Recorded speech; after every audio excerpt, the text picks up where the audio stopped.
This is a WNBA record, not just a rookie record. She set this in her first season in the WNBA. She replied, "Don't play with me, nay." And then Cheryl Swoops replied to her with a bunch of laughing faces emoji. Now, the single season leader in assists. But the records continue on because just last night she broke the record. You can imagine with WNBA Twitter, these tweets are now resurfacing and going viral with "Imagine being the best rookie the WNBA has seen in years, breaking records left and right and still getting snubbed for MVP. That's exactly what's happening to Caitlin Clark, and Rachel DeMita is not having it. She just went off on the WNBA and you won't believe what she said. Hey guys, before we move on, I'd like to ask you a small favor. If you appreciate this content, please take a second to like this video and subscribe to our channel. It costs you nothing, but it makes a huge difference to us. So, if you would, please click the subscribe button. Perfect, thank you so much. Now, back to the video. Rachel DeMita's words are causing a stir, and for good reason. She's not holding back, calling out the WNBA for what she sees as unfair treatment of Clark. This isn't just about one player getting snubbed, it's about the future of women's basketball and how we value its rising stars. Clark's not just scoring, she's doing things we've never seen before in a rookie season, and she's outpacing some WNBA legends. When you see how she stacks up against them, your jaw's gonna drop. This story's bigger than just an MVP race. It's about changing the game itself. Weekend, Caitlin Clark broke multiple WNBA and rookie records, silencing her haters, and of course we know. And she is now averaging over 8 assists per game with one more regular season game left in the season. She replied, "Don't play with me, nay." And then Cheryl Swoops replied to her with a bunch of laughing faces emoji. Caitlin Clark is for sure Rookie of the Year, but could she also be the greatest rookie of all time? Clark's rookie season isn't just good, it's historic, but the WNBA seems to be turning a blind eye. You know how many players are beating her in assists and steals? 0. Yet somehow she's only getting an honorable mention in the MVP race. What's really going on here? Let's break down Clark's jaw-dropping stats since the All-Star break. She's been averaging over 25 points per game, and the Fever have been on fire with a 14-6 record. That's not just rookie performance, that's superstar level play. Clark isn't just outscoring everyone, she's outpacing a WNBA legend's rookie season. And that legend, none other than Candace Parker. Back in 2008, Parker averaged 18.5 points per game in her rookie year. Clark, she's blowing past those numbers, and it's not just about scoring. Clark is dishing out more assists and snagging more steals than Parker did in her legendary rookie season. Let's talk about a stat you might not have heard of, points generated. And this isn't just about how many points a player scores, it's about the total impact they have on the scoreboard, including points from their assists.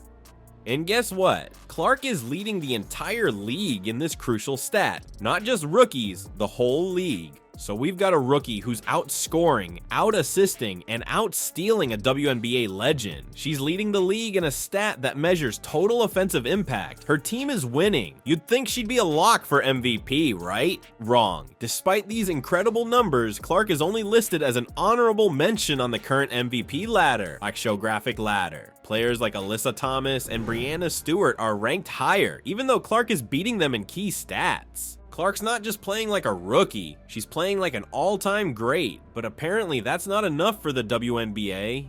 This is a WNBA record, not just a rookie record. She set this in her first season in the WNBA. Alyssa Thomas replied. Now, Alyssa Thomas used to hold the record for single season assists. Then, if you remember in an interview around that same time, Kennedy Carter came out and said, besides 3-point shooting, what does she bring to the table, man, when she was talking about Caitlin Clark. And Clark's snub might just be the tip of the iceberg. What if this is part of a bigger pattern in the WNBA? A pattern where breakthrough performances get sidelined and the old guard keeps their grip on the spotlight. It's time to ask, is the MVP race really about finding the best player? Or is it about something else entirely? Rachel DeMita is not pulling any punches. She's calling out the WNBA, saying the goalpost for Caitlin continues to move. And guess what? She might be onto something. Clark's putting up numbers that should make her a frontrunner, but somehow she's ranked lower than players like Alyssa Thomas and Breanna Stewart. It seems the league's playing by a different set of rules. Clark's leading the entire league in points generated. That's not just rookies, that's everyone. She's outpacing WNBA legends in their rookie seasons, but apparently that's not enough. It's like the WNBA's saying, sure, you're breaking records, but what else you got? This isn't new. Remember when Candace Parker got snubbed in 2016? Or Nneka Ogwumike in 2021? It's starting to look like a pattern where the MVP award goes to the usual suspects, while new stars have to fight twice as hard just to get noticed. By midseason, I feel like we all knew that she was going to break this record if she kept consistent. Now, the single season leader in assists. But the records continue on because just last night she broke the record. A month later, Dejanay Carrington again tweeted, she said, "I lied. AT finna lead the league in assists. I told her my tweet was fuel." It seems there's this unwritten rule in the WNBA. If you're a rookie, no matter how good you are, you've got to wait your turn. Here's the problem. That's not how sports are supposed to work. It's supposed to be about who plays the best, not who's been around the longest. Let's be real, this isn't just about Clark, it's about the whole system. It's about how the WNBA decides who's valuable and who's not. It's about whether they're really looking for the best player, or if they're just sticking to what's comfortable. Like, here's the million-dollar question. Is the WNBA shooting itself in the foot? They've got this amazing new talent, someone who's bringing new eyes to the game, but instead of celebrating her, what? Trying to keep her in her place? That doesn't make sense for anyone. Not for Clark, not for the fans, and definitely not for the future of women's basketball. Hold on here. This isn't only about Caitlin Clark anymore. It's way bigger than that. We're talking about the entire future of women's basketball hanging in the balance. And Rachel DeMita, she's sounding the alarm loud and clear. Clark's snub isn't just unfair, it could be dangerous, and not just for her, but for the entire future of women's basketball. DeMita's not mincing words here. She's straight up warning us about what happens when we don't give credit where credit is due. Listen to this. DeMita asks, how are we supposed to grow women's basketball if we're not celebrating our best and brightest? You know what? She's got a point. They've got this amazing new talent, someone who's bringing fresh eyes to the game. But instead of putting her on a pedestal, they're what? And I've said it before, they're trying to keep her in her place. This isn't about one player getting the cold shoulder. It's about a whole system that seems rigged against new talent. Can imagine with WNBA Twitter, these tweets are now resurfacing and going viral so Caitlin Clark has broken the WNBA rookie single season scoring record set by Simone Augustus 18 years ago with 746 points and counting. Wow. But the records continue because just last night she broke the record for most points ever by a rookie.